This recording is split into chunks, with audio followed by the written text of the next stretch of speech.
సమాచార హక్కు చట్టం దేశ ప్రజలకి అధికారాన్ని ఇచ్చినటువంటి చట్టం. ప్రజలు ప్రభుత్వం నుంచి ఎలాంటి సమాచారం కావాలన్నా రాబట్టుకునేటువంటి చట్టం. తమకు సంబంధించిన ప్రయోజనాలు సంబంధించిన పనులు చేసుకోవడానికి ప్రభుత్వ అధికారుల నుంచి ప్రభుత్వం నుంచి తగిన సమాచారం రాబట్టుకొని తగిన పరిష్కారాలు ఎత్తుకోవడానికి పనికొచ్చినటువంటి చట్టం. 2005లో వచ్చినటువంటి సమాచార హక్కు చట్టం ఈ 20 ఏళ్ల కాలంలో దేశ ప్రజలకి అనేక రకాలుగా ప్రయోజనకరంగా ఉంది. ప్రజలకు బలాన్ని ఇచ్చినటువంటిది, శక్తినిచ్చినటువంటి చట్టం.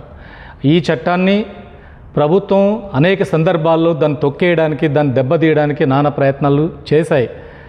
ఈరోజు కేంద్రంలో అధికారంలో ఉన్నటువంటి ఎన్డీఏ ప్రభుత్వం, బీజేపీ సర్కార్ ఈ చట్టాన్ని, అందులో ఉన్న కీలక అంశాలని నిర్వీర్యం చేయడం కోసం ఇప్పుడు పూనుకుంది. దానికి వేరే చట్టం రూపంలో ఈ ఆర్టీఐ చట్టంలో మార్పులు తీసుకురావడం ప్రయత్నం జరుగుతుంది.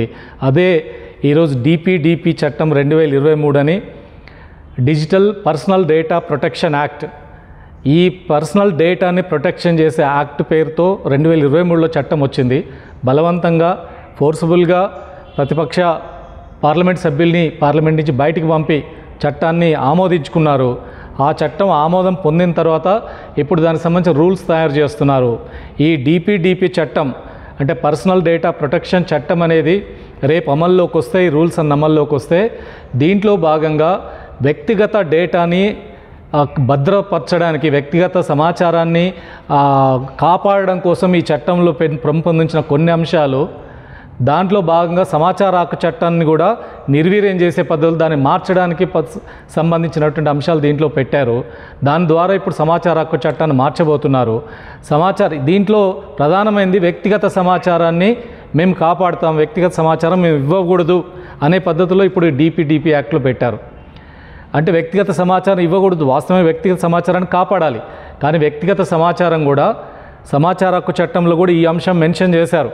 సమాచార హక్కు చట్టంలో 81J కింద వ్యక్తిగత సమాచారాన్ని మనం అడగకూడదు, ఇవ్వకూడదు. కానీ ఎక్కడైతే పబ్లిక్ ఇంట్రెస్ట్ అందులో ఉంటుందో, ప్రజల యొక్క ప్రయోజనాలు ఇమిడి ఉంటాయో, ప్రజల అవసరాలు ఇమిడి ఉంటాయో, అటువంటి సందర్భాల్లో ఆ సమాచారాన్ని ఇవ్వచ్చు అని 81J చట్టం చెప్తుంది. అంటే పబ్లిక్ ఇంట్రెస్ట్ ఉన్నటువంటి సందర్భాల్లో వ్యక్తిగత సమాచారాన్ని బయట పెట్టవచ్చు అని చెప్పి సమాచార హక్కు చట్టం చెప్తుంది.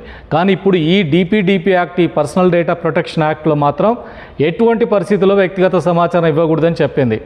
ఇప్పుడు ఈ చట్టం, ఈ రూల్స్ ప్రకారం జరిగేది ఏంటంటే, సమాచార హక్కు చట్టంలో ఉన్న 81Jని మార్చడం ద్వారా ఇక ఎలాంటి సమాచారం, వ్యక్తిగత సమాచారం ఇవ్వకూడదనే పేరుతోటి ఎక్కడ వ్యక్తుల సమాచారంతో ఉన్నటువంటి ఏ ఒక్క సమాచారాన్ని కూడా రేపు ఇవ్వకుండా ఆపేటువంటి పరిస్థితి వస్తుంది.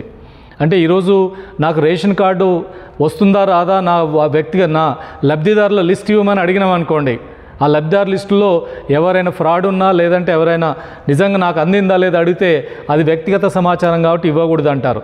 అంటే ఒక సంక్షేమ కార్యక్రమాల దగ్గర నుంచి దేశంలో అనేక మంది ప్రభుత్వాన్ని, బ్యాంకుల్ని కొల్లగొడుతున్నటువంటి పెద్ద పెద్ద బడా వ్యాపారులు ఉన్నారు, బడా రాజకీయ నాయకులు ఉన్నారు. వాళ్ళకి సంబంధించిన సమాచారం అడిగితే ఇది వ్యక్తిగత సమాచారం, ఇది గోప్యంగా ఉంచాల్సింది, దీన్ని మేము బయట పెట్టడానికి వీల్లేదని చెప్తారు. ఈ రకంగా ఇప్పటికే దేశంలో అనేక బ్యాంకుల్ని లక్షల కోట్లు ఎగ్గొట్టిన వాళ్ళు, విదేశాలకు పారిపోయిన వాళ్ళు అనేక మంది మనం చూస్తున్నాం. వాళ్ళ డేటా రేపు అడగడానికి వీల్లేదు. అంటే వాళ్ళందరినీ కాపాడడానికి, లేదా ప్రజలకు సంబంధించిన ఏదైనా సమాచారం తెలుసుకోవాలంటే వ్యక్తిగత డేటాని అడగకూడదు అనే పేరుతోటి ఈ సమాచార హక్కు చట్టంలో ఉన్న ఒక సెక్షన్ని ఈరోజు మార్చడం ద్వారా ప్రజలకి చట్టాన్ని దూరం చేసే ప్రయత్నం జరుగుతుంది. ఇక్కడ ఈ ఆర్టీఐ చట్టం అనేది నిర్వీర్యమయ్యే పరిస్థితి కనపడుతుంది, దానివల్ల జరగబోతుంది. కాబట్టి ఆర్టీఐ చట్టం ద్వారా ఇప్పటికే దేశంలో అనేకమైన అవినీతి కుంభకోణాలు బయటకు వచ్చినాయి. అసలు వాస్తవంగా సమాచార హక్కు చట్టం అనేది ప్రజలకి ఒక బలమైనటువంటి శక్తినివ్వడమే కాదు, ప్రభుత్వ యంత్రాంగాన్ని కదలికలోకి తీసుకొచ్చింది. ఏదైనా సమస్య పెండింగ్లో ఉంటే మన సమాచార హక్కుతో ప్రశ్నించడం ద్వారా ఆ సమస్యని తక్షణమే పరిష్కారం చేయడం, దాంట్లో కదలిక తీసుకురావడానికి పనికొచ్చింది. అనేక అవినీతి కుంభకోణాలని బయటకు తీసుకురావడం జరిగింది. అనేక కార్పొరేట్ కంపెనీలు, రాజకీయ నాయకుల మధ్యలో ఉన్న సంబంధాలని బట్టబయలు చేసినటువంటి పరిస్థితులు ఉన్నాయి. అనేకమైన అవినీతి అంశాలను తీసుకొచ్చినటువంటి సమాచార హక్కు చట్టం ఈరోజు దాన్ని నిర్వీర్యం అయిపోతే దేశంలో వాస్తవంగా ప్రభుత్వం రహస్య పాలన ఉండకూడదు, గోప్యత ఉండకూడదు, అధికార యంత్రాంగం గోప్యత పాటించకూడదు. ప్రజల ముందు అన్ని విషయాల్ని ప్రభుత్వం పెట్టాలి, అధికారులు పెట్టాలి. ఇప్పటికి కూడా అధికారులు ప్రభుత్వం అంటే మాదే అనుకుంటారు.